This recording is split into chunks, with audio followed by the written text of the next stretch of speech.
men and women are precious. You can't pull a person off the street and just put a badge on them and say, go out there and enforce laws.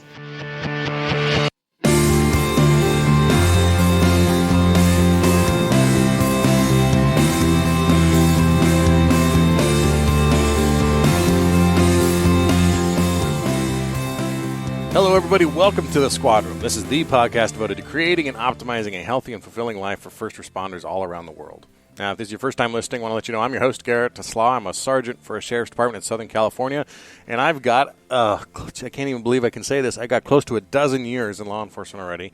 I know that's nothing compared to some of you, but for some of you who are just starting out, that seems like a long ways away, but I guarantee it goes by in a snap. Anyway. This is your first time listening. Thanks for joining me. On this show, we talk to experts in a variety of fields looking for those force multipliers that I can apply to my own life. I want to be happier and healthier so I can tackle my challenging career with energy and focus. And then the entire purpose of the show is to make myself better and then to share what I'm learning with you. Before we get to the interview, I want to remind you that you can get more information on this episode, including show notes and links to what we talk about today at thesquadroom.net. You can also subscribe on Apple Podcasts and Stitcher and follow me on Instagram and Twitter at The Squad Room. Our guest today... This is a really good interview. Our guest, and it's one of those guys who I know that 99.999% of you've never heard of, but stick with it because there's a lot of value in it. Dr. Jay Nagdimon of the LAPD, of the Behavioral Services Unit, comes on the show today. I got to meet Dr. Nagdimon in person a couple months ago, and really enjoyed a presentation he gave on developing resilience and some of the things that we can do to better ourselves. Dr. Jay Nagdimon, I got to call him Dr. Jay out of a habit, I guess. He is a clinical psychologist.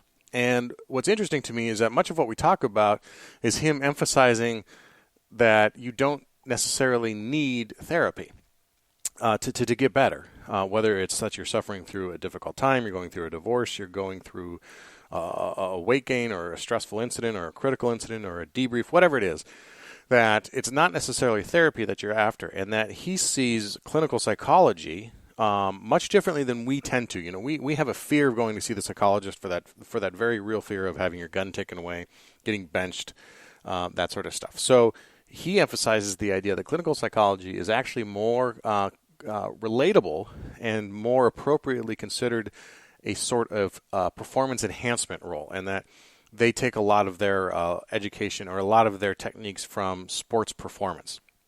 And sports psychology has become a big field. Most every major sports team has a psychologist on staff for the mental aspects of the game, and he's trying to bring a lot of that same idea into law enforcement. And I think there is a total correlation there, or a total entryway, because we talk so much about being tactical athletes. And if we are to truly treat ourselves as a tactical athlete, then why can't we be open to this idea of sports performance as well? So today we really get into a couple of different things. We go right through resilience and his 6 R's for building resilience, the cognitive distortions that trick us, that prevent us from living our best life, putting our best selves forward out into the world. We talk about the Behavioral Services Unit in LAPD and what they've done and how they've developed a real emphasis on employee mental health that is different than just the going to see the shrink after you get in a shooting. We talk about reflecting and how to just get better, and he gives his I force him to pick 3 specific things that he would like everybody to do to get better. And coming from a psychologist, it has nothing to do with going into his office and getting any sort of therapy. I thought it was a really interesting answer. So appreciate you listening to this. And there's a bit of, we had some Skype issues at the front, so his voice cuts out at the beginning of a sentence or so for just a split second. It's like the first syllable of a word. It's easy to pick up on, though, on what he's saying, and then after a little bit it gets better. But, I can't control the Skypes, so I can only control what I can control. So, as you'll hear me talk about in this episode. So here we are, Dr. Jay Nagdimon of the LAPD's Behavioral Services Unit. Dr. Jay Nagdimon, welcome to the show. Thank you very much, Garrett. Excited to have you on. I got to see you speak a couple months ago. And before we get into the questions and the topics that I want to cover with you, I thought I'd have you explain your background and the kind of work you do for the audience. And what are you doing these days? Sure. Well, currently I'm a police psychologist and I work full time for the Los Angeles Police Department. Within LAPD, they have a behavioral sciences unit, and there are 13 psychologists actually working with me and assisting the officers in a whole range of difficulties and experiences. So, so you work on behalf of the officers, is that right? Correct. Work with Right. the officers. We're not profilers. We don't interact with the public, but we'll work with the officers and their spouses. And we provide a wide range of services, everything from traditional mental health issues to couples counseling to retirement counseling to peak performance, helping people get through the academy, a whole range of issues. We also do some consultation. For example, we respond after hours to SWAT call-outs, and we assist the negotiators when they are negotiating with, for example, a hostage taker or perhaps a suicidal individual. That's quite a wide range of activities you're involved in. What is your training? You were a doctor, but what are you a doctor in? What are you a PhD? Well, I'm a psychologist, Mm-hmm. and I'm a clinical psychologist, so that's the subspecialty. And beyond that, I'm board certified in police and public safety psychology. This is a new board certification. It's only been around, I'd say, about 4 years now. There's probably maybe 200 board certified police psychologists in the entire country right now. And these are psychologists that work primarily for or with, or sometimes in, as I do, police departments. So I have two questions as a follow-up. First is what's a clinical psychologist versus some of the other kinds of psychologists that might be out there, so people can understand the difference? Well, a clinical psychologist, Garrett, is basically a psychologist that focuses on mental health and mental well-being. Other types of psychologists can include occupational psychologists dealing with corporations and organizations, developmental psychologists that study how little kids grow up to be big adults. There are social psychologists that look into how groups interact and how people sort of relate to each other. So there's a whole wide range of subspecialties within psychology. But clinical psychology, that's what most people think of when they think of, for example, Sigmund Freud or going to see a therapist. They're generally going to see clinical psychologists or sometimes counseling psychologists, which sometimes counseling psychologists have more to do with dealing with a person's career, for example. Okay. And I didn't know about this new certification of police psychologists, public safety psychologists. This makes it sound like this is such a unique field or a unique population that it requires some special training and some special considerations. Is that the case? Why do we need our own certification for police and public safety? Well, this is something that is very new, Garrett. And the reason that it's so new is that the introduction, really the acceptance of psychology within law enforcement has only been around maybe since LAPD hired the first in-house psychologist, which I believe was back in 1969 or perhaps 71. And that was a rarity then. And only very slowly have police departments opened up and began to see the value of having psychologists assist their department. And we assist in many, many ways. Just off the top of my head, one of the things, if there are any chiefs out there listening, is that, your men and women are precious. You can't pull a person off the street and just put a badge on them and say, go out there and enforce laws. There's an enormous amount of investment that every department makes in an individual, from the training and the orientation to the work and the specialty. And so police officers are human, and when life gets to people, it can be a danger to themselves. It's an officer safety issue. It can be a danger to the public. You want to have police officers in top both physical and mental shape. And having an in-house psychologist actually deals with the former, the mental health side of things. If your phone is blowing up, if you're going through a bad divorce, all of these are terrible distractions out there in the field.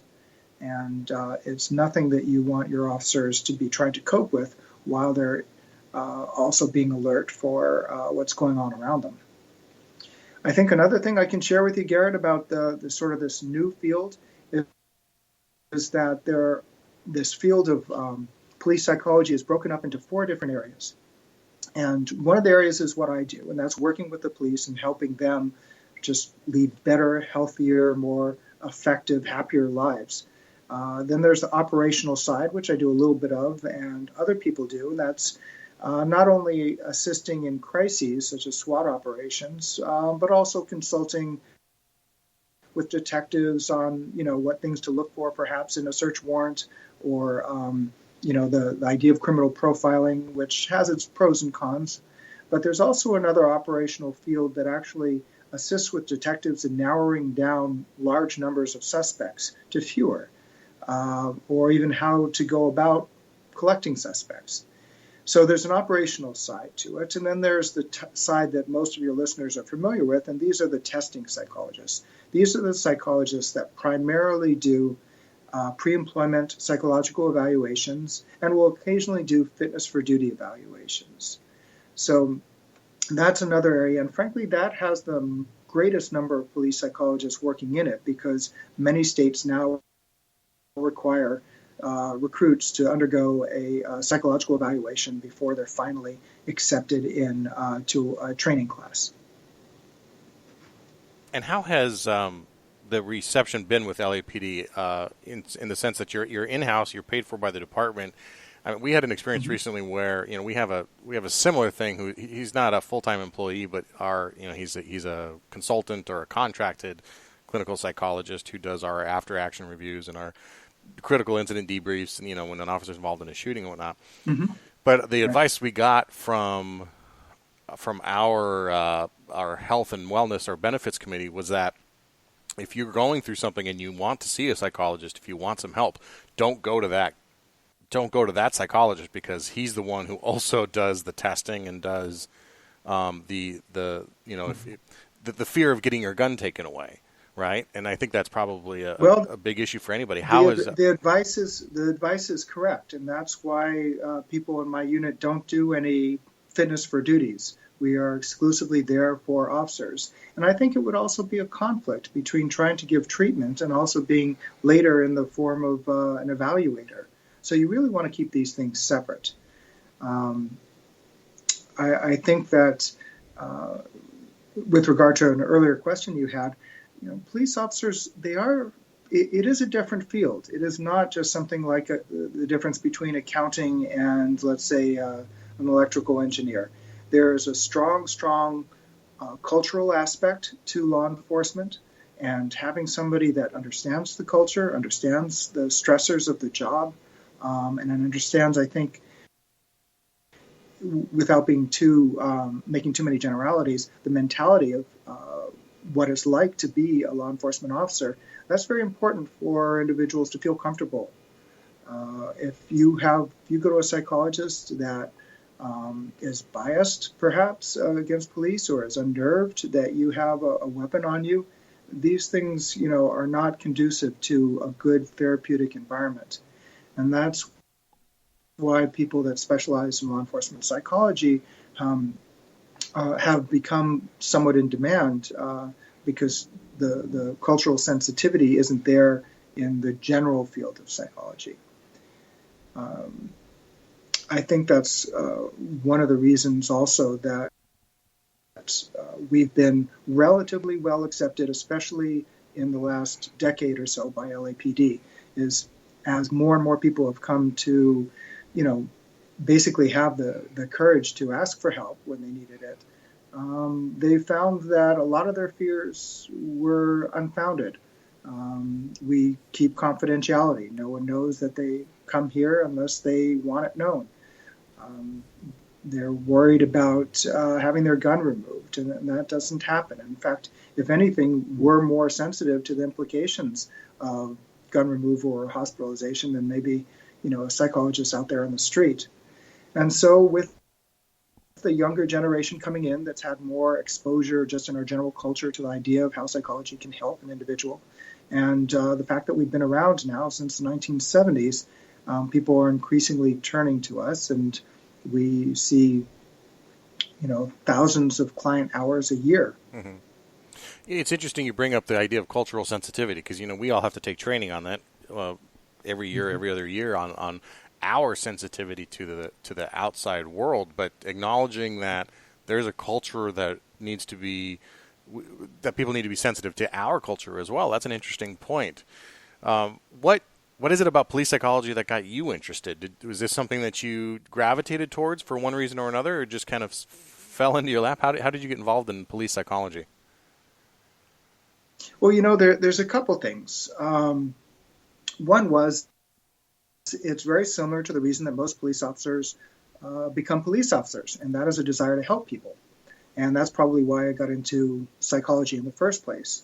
But what I find particularly rewarding about being a police psychologist is if I'm able to help a police officer, then by extension, I feel like I'm helping hundreds of other people, because, the thousands of radio calls that you guys respond to, the number of, people that you save, and the number of fights that, don't get worse because you rolled up. A number of things. So it's, in a way, it's my way of giving back.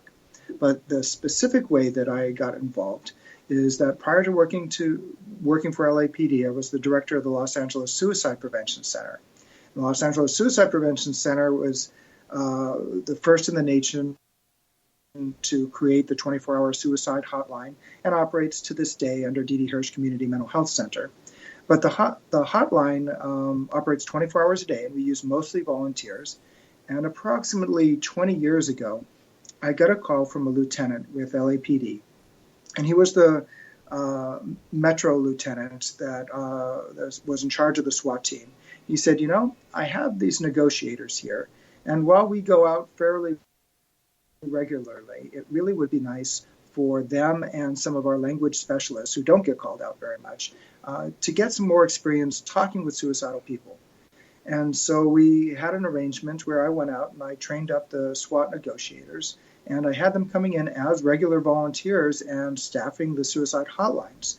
And incidentally, if anyone is listening and you're interested in becoming better at what you do and a better just sort of crisis interventionist, volunteering for a hotline, there are a few experiences that are better preparation.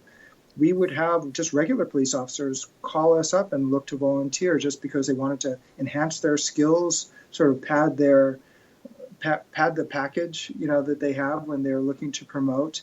And they've all said it was an excellent experience. So I had these guys coming in, and they were excellent on the lines, and they were excellent in their write-ups. And I got to know that lieutenant pretty well. And then after a few years, I was looking to make a move career-wise, and a friend psychologist said that in the American Psychological Association's Monitor, that's their monthly magazine, there's an advertisement, and LAPD was looking to hire some psychologists. They wanted to have one psychologist assigned to each geographic area or division. And so they were hiring 5 at once, and I applied and was fortunate enough to get in. It's interesting. And at the time, were you aware of any other police departments in the country doing anything similar to that?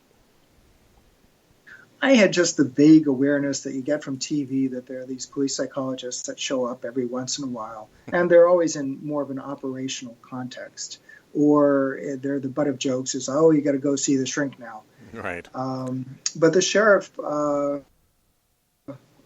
department also has a large psychology unit in Los Angeles, but I think LAPD is the largest in the country right now.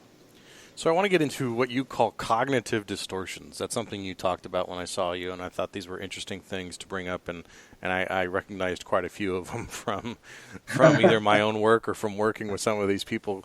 Can you walk us through some of these, what they are, first of all, and then the different categories of them? Well, cognitive distortions are basically something that really everybody does. It's nothing that is so unique to somebody that's troubled. The problem is when we do too much of them, we begin to have problems interpersonally. And this is coming from a field of psychology that studies cognitions, which are just thoughts. It's a way people think. And since we all know the experience where two people can go through the same experience and yet react to it very, very differently, a lot of those different reactions have to do with their style of thinking. And so when cognitive psychology got going, it started to discover that there were certain ways that people distorted reality, that they could take a neutral hello and interpret it many different ways.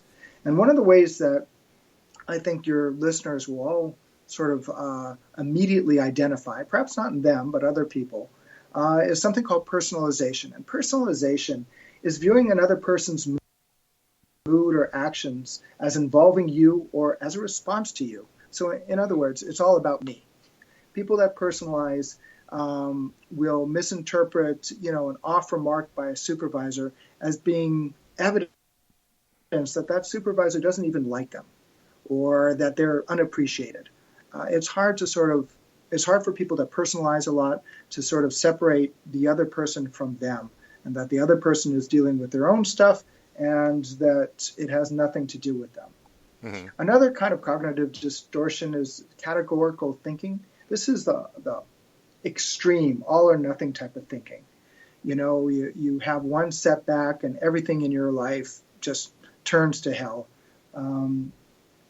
Or that, you get something good and you're on top of the moon. You think that, life will always be this good and you will always succeed in what you're doing. This is a little bit similar to something that some people do, which is called catastrophic thinking. And catastrophic thinking sort of exaggerates the negative importance of an event. It's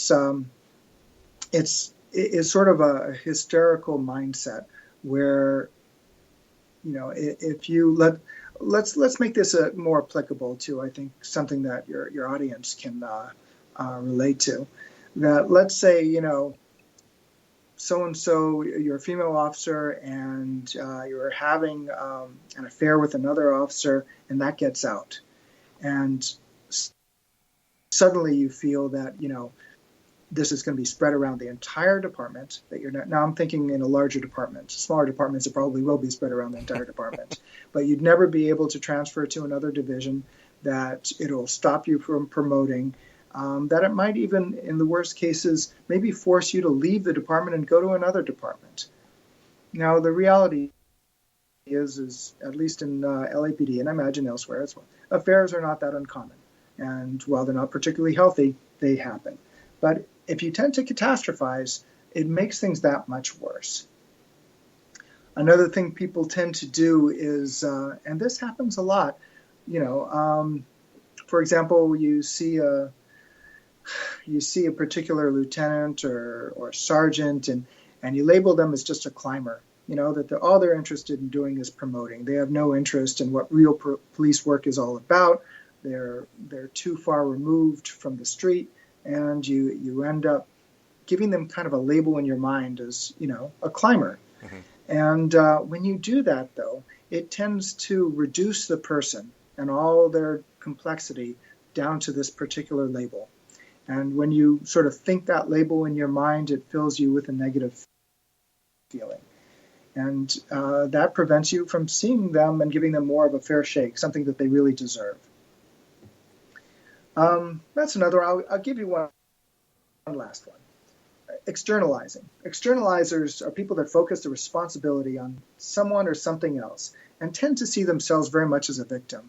And unfortunately, sometimes I do see cops that very much feel victimized, not so much by the people on the street, sometimes by the public and the media, given the atmosphere these days, but most often by the department itself. That, if they're getting, notices to correct or comment cards or however your discipline system works in your department, they tend to feel that people are picking on them. Mm-hmm. And, well, of course, sometimes that may in fact happen. A lot of times it just feels like, you're not accepting enough responsibility for the trouble that you got yourself into. people will say, well, everybody else does it, or I remember so-and-so did something and it was much worse than what I did, and they didn't get any punishment for it. Why is this me? It's got to be some other reason.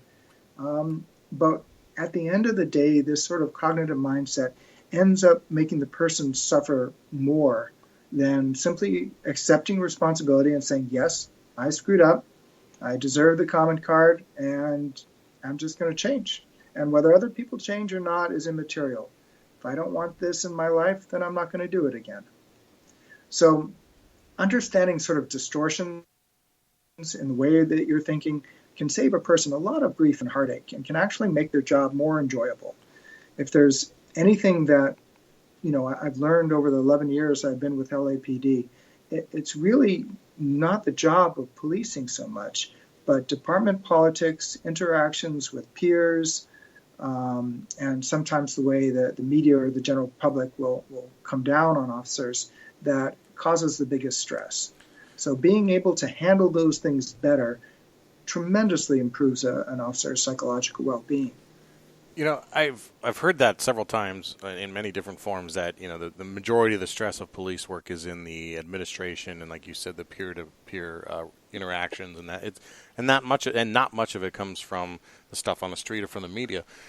You went through some of those distortions, and I could think of times when I was those things myself, and there's plenty of people in my mind who are one or more of those as well in various times or at different stages of their life or career. I mean, we all look at the old salty guy, and that's often the they check off a couple of these, right? The 25-year-old veteran, right. 25, 30-year veteran who's been pushing a black and white for 30 years, and he might check off all of these. But why is it that the admin is such a huge part of our stress? Because with everything else that we are faced with, when the facts become that it's about the admin and about the department and about your peers, it makes it really sound like we're all these very sensitive special snowflakes. And I don't. Does that same stress apply for someone who's in a big accounting firm? It doesn't seem to be. It does seem to be something that is connected with, I think, and I'm going out a little bit here because this is more on the top of my head, but being a law enforcement officer is a very special job. It is a job that carries great personal risk, and it is a job that involves great sacrifice. And frankly, if the public had any idea of what the risk and the sacrifice really was that law enforcement goes through, I think you'd find a much different prevailing attitude right now. No doubt. But law enforcement officers know it because they live it.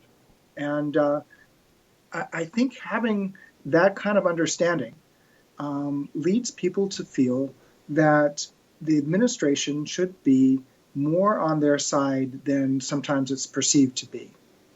Sometimes it's perceived to be a political organ that seems to be bending to the prevailing winds of social pressure, that the chief is seen as a political animal.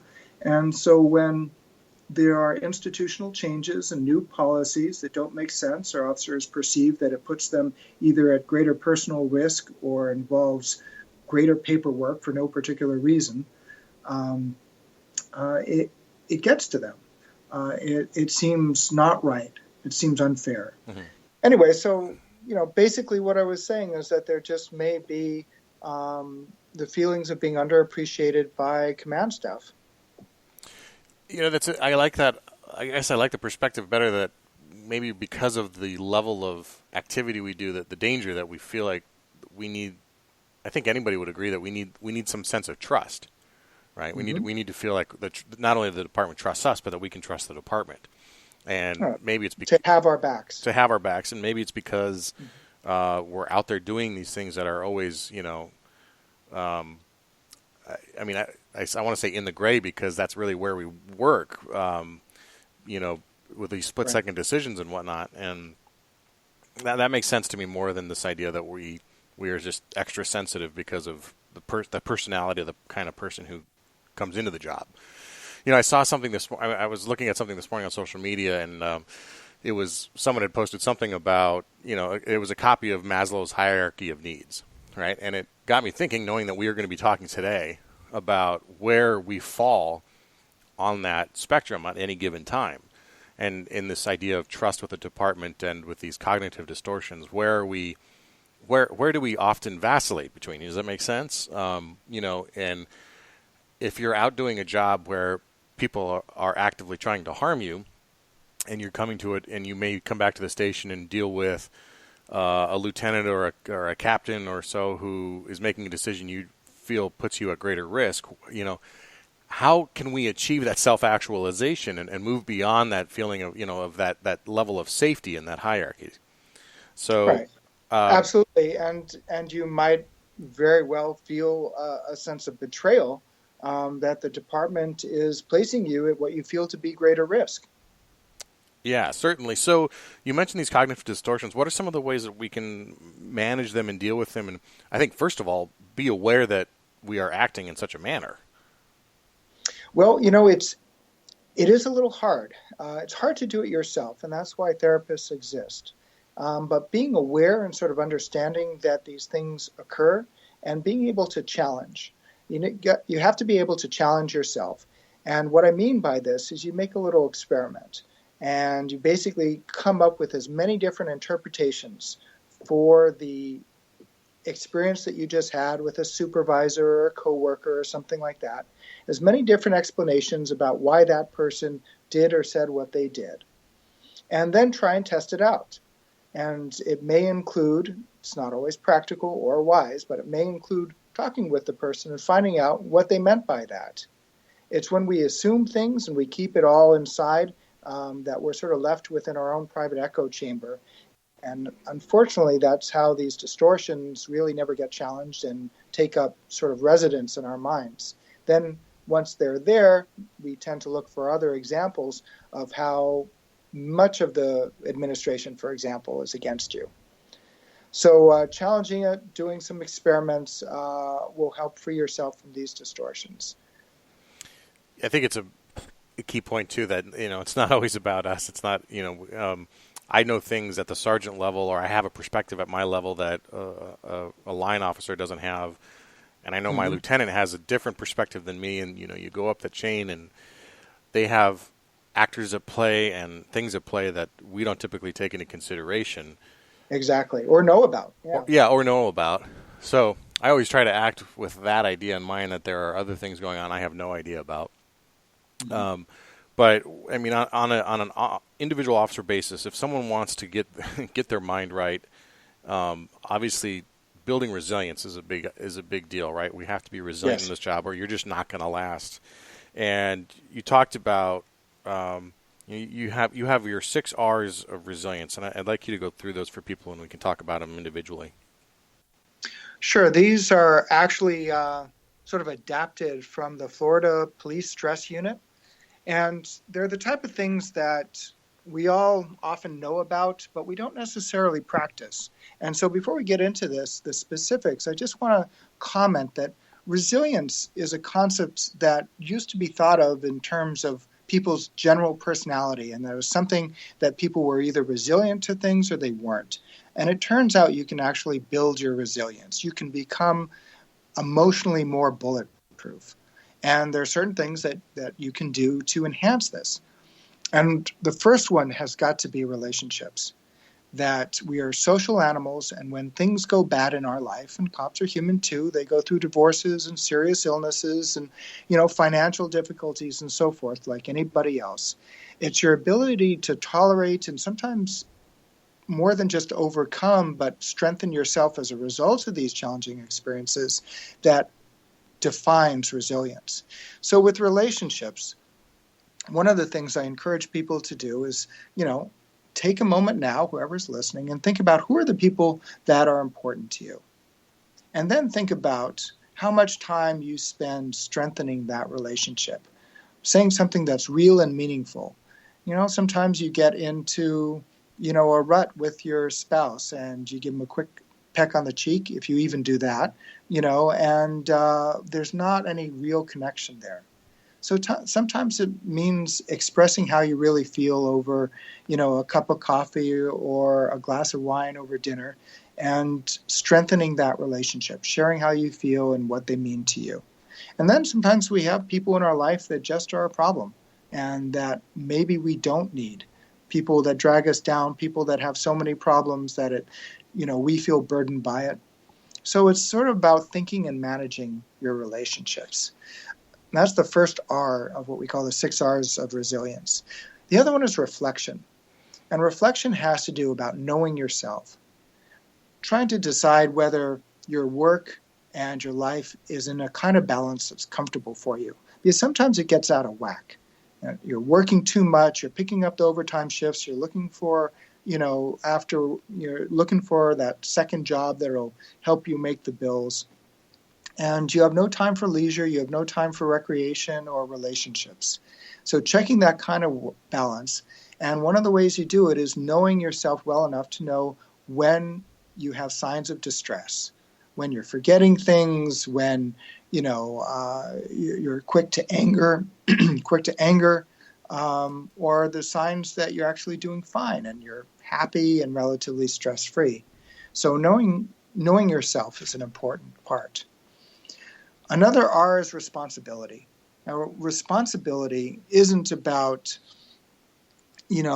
accepting blame for something. Mm-hmm. It's more about understanding where your responsibility begins and where it ends. And being okay, cops are often caretakers and they're often fixers. Being okay with allowing other people to fix their own problems, not feeling responsible for other people's reactions to something that you've said or something that you did, unless you were trying to, hurt them or send a message or something. Other people are going to react the way that they react. And the other area of responsibility that I think is worth thinking about is establishing and understanding your priorities. If you were to sit down and write the, 5 most important things in your life, and then compare that to the things that you spend the most time doing, most people would find that they're actually not spending the time with their own priorities. Mm-hmm. Everybody says, my family is my priority, and yet they find themselves doing a lot of things that really don't, enhance the quality of life for the family. So understanding your priorities is a good aspect of responsibility. I think we all need to have some downtime, some relaxation, scheduling some time by yourself, but also, having hobbies, enjoying music, even doing meditation. And, sometimes a good way to relax is if you find yourself worrying an awful lot, to actually schedule some worry time. Go ahead, 10 minutes in the morning, sit in a chair and worry about all the things you have to worry about. It's hard to actually do it because, your mind starts to wander, but you pull it back and you worry straight for 10 minutes, and you'll find that the rest of the day often goes a lot better. Refueling is another R. Refueling is just being aware that, what you put inside of you does influence your psychology and how you feel and your level of energy. Eating a balanced diet, being aware of, hitting the caffeine, which a lot of people, especially on AMs or morning watches, do with the monster drinks and so forth. Eating a lot of fats and fried foods, all of these things do have an impact, not just on your gut, but also on your mental health.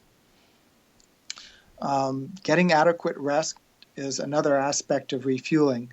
And quite frankly, cops do not get enough sleep.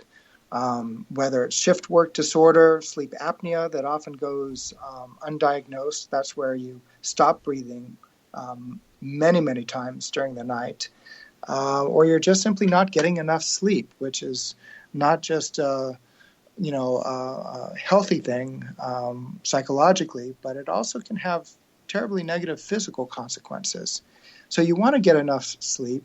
You want to do the sort of exercising, and you want to practice what we call sleep hygiene. And if you want, we can talk about that later. But basically, the kind of habits that help you get a restful sleep. And the last area of the 6 R's has got to be recreation. Have some fun with your friends and family. It can't be just all work. You come home, you eat something, you shower, you go to bed, you go to work the next day. You got to spend time. Particularly good is hiking, gardening, nature, pets. Some of those things have actually been shown to lower blood pressure, particularly gardening. So having some recreation and making a point of engaging in pleasurable activities does a lot for building your resilience. When people regularly practice these sorts of things, a little bit each day or a little bit each week, when things turn down in their life, they find that they can get through it. Some people actually see, downturns or crises as an opportunity for growth. And it is, if you have the right attitude about it. It's not that you're happy about some tragedy, but there's a little part of you that thinks, I am going to get through this. I can get through this. Tomorrow is going to be better. And if not tomorrow, the next day or the next day. And that life will be meaningful. People like this actually grow from crises. They come out of it seeing themselves as more capable, as more competent to handle all that life throws. One more thing, Garrett, that I thought I'd add on this topic of resiliency. Part of my job is to do psychological debriefings after officer-involved shootings.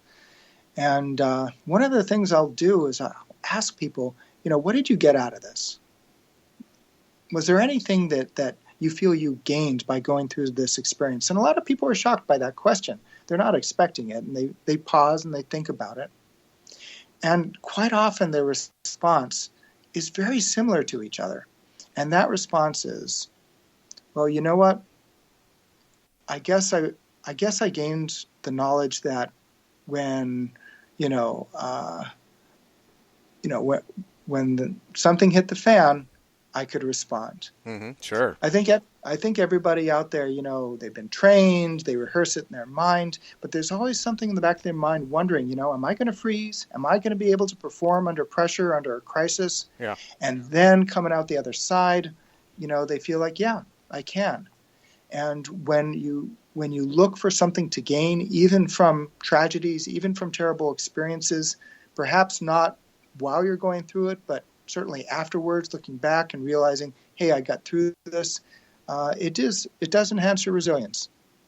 Yeah, I think you're absolutely right, and I think that conversation happens all the time because we had an OIS a couple months ago where it was just, as all of these are, it was just luck of the draw who was working that day, right? It was, my squad had been on the night prior, and this was the next night, and it was just a matter of when this guy was going to decide to break into someone's house with a hatchet, that whether he did it on Saturday night or Sunday night, it was up to him. So it was really it was a crapshoot, whether it was my squad or someone else. And one of my guys was texting me after this, kind of expressing some frustration that he wishes he was there. And he was asking me, is that weird? Is it weird to wish that I was there on scene? And I said, no, it's not. That's totally normal because of exactly what you just said. We all want the none of us want the requirement to use deadly force on somebody. We all want the firm knowledge, the 100% unvarnished truth that we can handle it when the time comes. Right. And that's what I told this guy. Is like, no, it's absolutely appropriate and normal. You're not a psychopath for wishing you were there at the scene. You just want to know, can you handle it?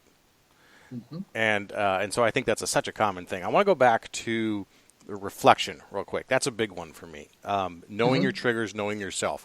As a supervisor, it's something that I have to sometimes hold a mirror up to somebody, right? But also I have to make sure that I'm holding myself accountable and holding myself to that same mirror too. Are there better ways than some to do that, to know yourself? Is it, like you mentioned meditation, but is it meditation or journaling or seeing a therapist consistently? Or what would you recommend? Well, I don't actually think it needs seeing a therapist consistently. Mm-hmm. I have no concern about talking myself out of a job. What I actually think is the best way is if you have people that you trust, good friends, ask them for feedback. People that you trust to be honest and speak the truth to you. Not people that, are your subordinates or certainly maybe not your supervisors, but your buddies. They're going to tell you when you might be out of line or when you sound too angry about something. That's a good way to get some good feedback about yourself. I think the other thing is to go slowly. When you're into it with somebody and you're not sure whether you're either overreacting or taking something the wrong way, sometimes it's worth buying some time. And whether you can buy some time in the minute and say, let's reboot this. I want you to talk and I want you to explain to me exactly what was going through your mind and add as many details as you can. I want to know what it was like for you to be there and what you did and what you saw. Because I want to understand it from your perspective. What this does is twofold. One, it gives the other person the time to, really share everything that's on their mind, which is helpful because they feel like you're listening to them and interested. It also buys you some time to think about your own emotional reaction. What is it about this thing that's bugging you? Why do you feel they were so out of line? Was it something that, you once did and you always felt badly about? Was it something that you for some reason feel particularly offensive and you're being triggered by? Was it that the consequences of what they did and you saw how bad it could be and you really want to stop it? I think that is good. The other way to do it is say, look, and I'm not necessarily, I'm thinking maybe more in a romantic relationship right now, but say, hang on. Can we talk about this later? And by later, you pick a specific time and you say, tonight, the next day, 6:00. That way they don't think you're just pushing it off. But it's giving yourself some time to really sit back and think, what is it about this incident that's really getting your goat? What is it that's, pushing a trigger? And at the end of it, you might be able to come back at them and acknowledge why it was so upsetting. Or you might still believe that this is something that's legitimate to get upset about, but you're able to do it in a much more calm, rational manner so that they don't get so defensive. And so that hopefully they can see, their own part in it. So on the 6 R's in general, then, that's a lot of balls in the air, so to speak. 6. Right. Yeah. How do we go through, maintaining some focus on each of those? Because I imagine that you could go down the refueling hole and get your diet in order and get your rest to get, and all that, but you might be letting relationships lax, right? And that they're all kind of spinning plates, to mix my analogies, right? So right. How can we best approach all of these? I mean, are you an advocate of like a morning practice, or how do you recommend people instigate or implement these issues? Garrett, it's all about habits. It is about introducing something that to be good for you into sort of your daily practice or your weekly practice. And you can't do it all at once. And you can't do everything every day. But if you start with one thing that you feel could really benefit you and try and make that a habit and get that going, then it's a lot easier to add another one. The problem is that we know a lot of this stuff and we just don't do it. So we need to sort of be self-aware enough, and this is sometimes where a psychologist can be very, very helpful. And people don't think of going to a psychologist for this, but we, are supposed to be specialists in behavior change. And so we can help people set goals and achieve goals for themselves, even if those goals are having new relationships and new friendships in their life, or figuring out how to improve the quality of your family life, the relationships within the family life, stop fighting so much, enjoy more time, having teenagers open up to you. They can actually. There are different things that psychologists can help with. So I would start with one at a time, pick something that to be noticeably absent, and then figure out how to make it a habit, figure out why you haven't been doing it before, trying to appreciate how important it is to you. And if it is truly important, then why you haven't been doing it. So you add one thing after another. Why is change so hard? I mean, that's such a huge question, but that's something I struggle with all the time. And, without making this into a therapy session specific to me, I have a podcast, right? I have a podcast with 69 episodes all about how to be better, how to be healthier, how to sleep better, how to eat better, how to train better, how to be more mindful, how to everything, right? And that's the whole point of this show, is me trying to explore this idea of how can I get better. But to anybody out there that thinks that I am the king of it and I have got this locked down, no, absolutely wrong. I struggle with this on a daily basis, and I'm the one who puts my name on this podcast and puts it out there, right? So even I have this issue of I just can't get my head around some of these changes sometimes. Why is it so hard to not just to wake up one day and say, all right, from now on I am not going to do X, or I am not going to eat bread, or I am not going to swing through the drive-through at night. I'm gonna make my dinner and bring it. Why is that such a hard thing for us to wrap our heads around? And if I had a quick and easy answer for you, Garrett, I'd be a billionaire. It's something that we all struggle with, psychologists included, and podcast hosts. Yeah. And the answer is, in some ways, is annoyingly simple. It has to do with what we really want. And that's different than what we think we should want. And so the way to create behavior change, and my sense of it is it's good to sort of attack something from multiple directions. So let's say you want to exercise a little bit more. The first thing you do is you sort of challenge yourself and say, do I really want to exercise more? Or is it my wife wanting me to exercise more? You want to look good in, some pants and a shirt or something. But how important is that really to you? Or do you also feel like, hey, I'm 55, I'm not out chasing, a prospective partner, and, I can let myself go a little bit. When you have those thoughts, there's no way you're going to start introducing exercise. But once you find something that you actually believe is very important, and it's not something that somebody else wants you to do, then you have to start to move from the thinking about it stage to the preparing. What are you going to put in place that's going to make this a success? So one of the things you got to do is create a goal for yourself. And a lot of ways that creating goals is they have to be realistic. They have to be time limited. Often you start slow. So instead of saying I need to work out, 5 hours a week, 5 hours, 5 days a week, you start with 10 minutes, something very easy, something doable. Mm-hmm. You plan out exactly when you're going to do it. And then you tell people about it. Maybe you even invite people to do it with you. That increases the likelihood that you're going to do it. You put the sign up on your refrigerator or up on your door saying, 10 minutes of workout. And give yourself rewards. Do something that's time limited. So don't say, I'm going to work out, a lot this year. 2017 is going to be a banner year for me. No, talk about this week. Make shorter goals. And if you work out every day this week for at least 10 minutes, you reward yourself. So you build in some reinforcement. And through a combination of these methods, people start to make that change. And as I said earlier, it's got to become a habit.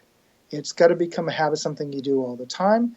And it's got to be something that sort of changes your identity. So you are now a person that works out, as opposed to somebody that would like to work out but doesn't feel that it's essential. No, you're the type of person that feels that working out is really one of the most important things you can do.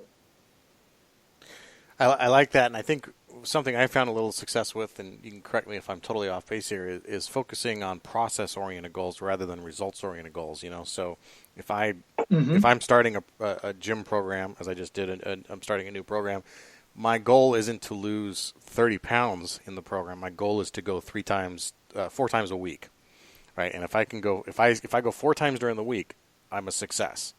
And I think that it's so much easier to focus on those because it's right in front of you, right? I only have to hit it 4 times a week. And if I get to the end and I haven't lost 30 pounds, I've lost 28 pounds, it's not a failure. I didn't fail, and I've instituted a new habit. I found a good deal of success with that kind of mindset shift in the goals that I do set. Absolutely. That's 100% correct. And it is all about creating the behavior, the process. And the weight reduction may or may not happen. It often does, but you can tweak the process if you want to see a weight reduction. What's more important is actually doing the exercise.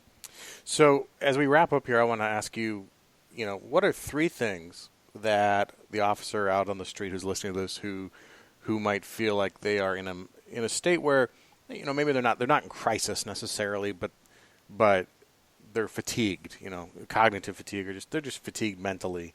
What are the three best things they can do to maybe institute some positivity into their mental experience?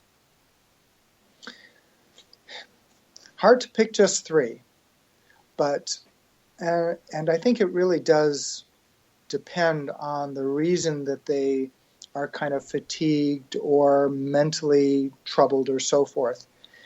But I gotta say, the very first one that I'm going to pick is going to be exercise, because exercise fixes so many different problems and it prevents so many different problems. I'm sure you've done podcasts on this. Sure. That it is probably the number one thing that will improve your physical and emotional state. The second thing is probably relationships, because relationships are what keep us healthy and relationships are what drive us crazy. And if you have good relationships and good social support, it handles the stress at work, or it can handle the stress at home if the relationships are your friends at work. So having good, meaningful relationships that aren't overly competitive or something like that are worthwhile. And the third one is sleep. And the truth is, Garrett, we still don't even understand all that goes on during sleep and why everybody and every animal needs sleep. But it's a lot more than just resting during the night. And it seems to affect one's mood. It affects one's resiliency, their ability to handle things. And so when, whether it's somebody cursing you out in the street, or whether it's a supervisor dressing you down in public or in front of others, having a good night's sleep you are able to withstand it better. You're able to think on your feet better. You're able to be creative in terms of solutions better. So having adequate rest, which unfortunately most officers don't, but adequate rest is 7+ hours a night, can do a lot to cure it.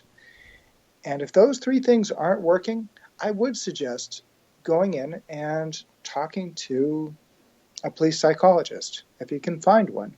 And there is a way to find people that specialized in this. We're listed. There's something called the American Board of Professional Psychology, and you can find somebody, a therapist on it that specializes in police psychology. And there's not many of us, but that's one thing that you can do, because perhaps it's something else. Or perhaps if you're doing all these three things and you're still troubled, just as if you were having a chronic and repeated pain in your chest, eventually you go into a doctor and say, what's going on here? So I recommend that. And what is, I know a challenge I've heard from multiple people is that they're willing, and especially the newer people I'm finding, the 30-year vet is not the most receptive and open to talking about their feelings with a psychologist, but the newer generation certainly is more open to that, and I think they understand, they grew up in an environment that's totally different with social media and the sharing, but also this idea of like performance psychology and sports performance. So they're more open to the idea in general. But a lot of people who listen to the show are in areas that are, they don't have the resources of LAPD to have 13 psychologists on staff, and there may not be a cop psychologist even in their entire state, possibly, or at least certainly in their area where they can drive to. If people can't find a psychologist who is certified as a police psychologist, what are the questions they should be asking if they're out there looking for a clinical psychologist when they're looking to do some of this therapy? Okay. And just before I answer that, I want to comment on this idea about coming in and talking about your feelings. Most officers, I know people might immediately think of someone that they think is pretty troubled, but most law enforcement are psychologically healthy people. They go through the ups and downs of everybody else and are affected by it like everybody else. So to see a psychologist isn't necessarily an admission of a mental health problem. You may not have and probably don't have any psychiatric diagnoses. So what this really is has more in common with sports psychology than it does, major mental illness. Mm-hmm. And so when you're going through something, taking advantage of a psychologist is more about how can you be happier and healthier? How can you achieve the goals that you have for yourself? How can you live the life that you want to live? And so it's not an admission of failure or mental weakness, but basically taking advantage of professionals that specialize in improving life, improving your life. So that's the way I encourage people to look at it. Now, in terms of finding people out, and psychology is not a hard science, there's no blood tests involved and so forth. So there's a lot of variation in the quality and the experience of individuals. So the first thing is I would definitely ask how long the person has been licensed. And I would try and choose somebody that is at least licensed 5 years. I would certainly choose somebody or ask whether or not they've had any experience working with police officers and or somebody in the field of public safety. Now, if they haven't, it doesn't mean that they're bad and they won't understand you, but it's always kind of a bonus. And feel free to grill them a little bit. You've had some experience? Yes, you have. Well, how much? About how many clients have you seen? You're not asking for names. You're asking to get a sense of what their experience is. Then I think you should be able to try and sort of float a trial balloon. So maybe talk about a problem or ask them about a problem that isn't the main reason that you're coming in, but just to get a sense of how they respond and how they would work with you. So you could say, I haven't been sleeping well and I've been worried a lot about, my parents that are getting older and I'm, several states away and I can't really do anything. How would you go about working with my problem with my parents and the fact that I'm not sleeping, and see what they say? And if they're stumbling over themselves, maybe they're either very nervous or they don't have a lot to them. A psychologist should be able to outline a kind of form of treatment for you. And if that makes sense to you, then you got somebody that you can try working with. One last tip. Mm-hmm. Sometimes it's just hard to get a good sense of a person on the first visit. And even if they say something that you think is whacked and kind of crazy, I recommend doing 3 sessions. It gives you a much better evaluation of the person that you're hiring. And remember, they're working for you. So you want to have confidence in who they are and where they're coming from, and then see how it goes. So 3 sessions, and then if you don't like them, boot them, try another one. You probably won't hurt their feelings. People switch psychologists. There is a certain match between clients and psychologists that is important. You have to feel comfortable and you have to feel like you can trust the person. So don't give up after one person doesn't work out, but try until you find a good match. Excellent. Dr. Jag Nagdimon, Behavioral Services Unit of LAPD, thanks for your time. I love the 6 R's of resilience. I think what I'm going to do with those, because I was refreshing my notes after seeing you, from seeing you speak, and I took good notes, and I had those there. And I think that one thing I'm going to do today is I'm going to just put those into my phone as a little reminder that goes off with my alarm every morning to make sure that I stay focused on those and that those are in the front of my mind. So thanks for your time today and for all the help that you do, all the support you give to law enforcement. I completely agree that the work you do allows the officers to go out and that butterfly effect of affecting hundreds of lives through the work you do, thousands of lives through the work you do with each officer, and every time that someone comes out of a contact with you a little healthier, that means their next contact on the street's a little healthier too. And I think that you're doing a lot of work to tear down the misperception of what a police psychologist does, but also what they have to offer us, and the value that you bring to it. So thanks for your time today. It was a really interesting conversation on all those issues, and look forward to continuing the conversation with you some other time. Thank you very much. It's been my pleasure. All right, thanks for listening to The Squad Room. If you like what you heard today, and if you got something out of your conversation, or you're wondering how you can support the show, well, there's two ways to do it, two big important ways. First, leave a review on the podcast player of your choice. If you're in Apple Podcasts, or formerly known as iTunes, if you can leave a review, that goes a long way to helping us spread the word of the show and getting more people excited and learning about some of these things that are our goals. You'll notice that right now I don't have a sponsor, and I'm not dying for one. It's not a huge priority for me. My priority is getting this information out to as many cops as I could possibly get to, and that's whether you're in the United States or Australia or England or wherever else. So the way to help, if you're looking for a way to help, is to leave a review. You can also subscribe to the show on iTunes and in Stitcher. And the other way to do this, tell a friend. Reach out to somebody, grab their phone out of their hands, subscribe them to the show, talk to them about the things you've learned on the show. If you're a supervisor and you feel that something on one of these shows resonates, play this in briefing. I have several sergeants who I know that play these things in their briefings. All right, to keep up to date, of course, join the mailing list at thesquadroom.net or text The Squad Room, all one word, to 44222 to get signed up for our mailing list directly from your phone. And as I said, Instagram and Twitter at The Squad Room, or on Facebook. Now, if you have something specifically for me, you want to reach out, start a conversation, ask a question, you can reach me at Garrett@thesquadroom.net. That's Garrett, 2 R's, 2 T's, at thesquadroom.net. Now, lastly, this is, I guess I say I don't have a sponsor, but I guess we do have a sponsor in some ways. They're not actively involved, but I want to tell you about this because I like the service. We do have a relationship with Audible.com.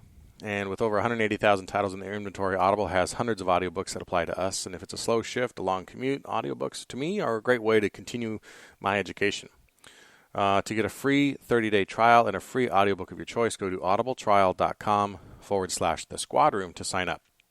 Now, let me explain that a little bit, too, because I just kind of contradicted myself. Because when I say we don't have a sponsor, I don't have a company that actively is involved.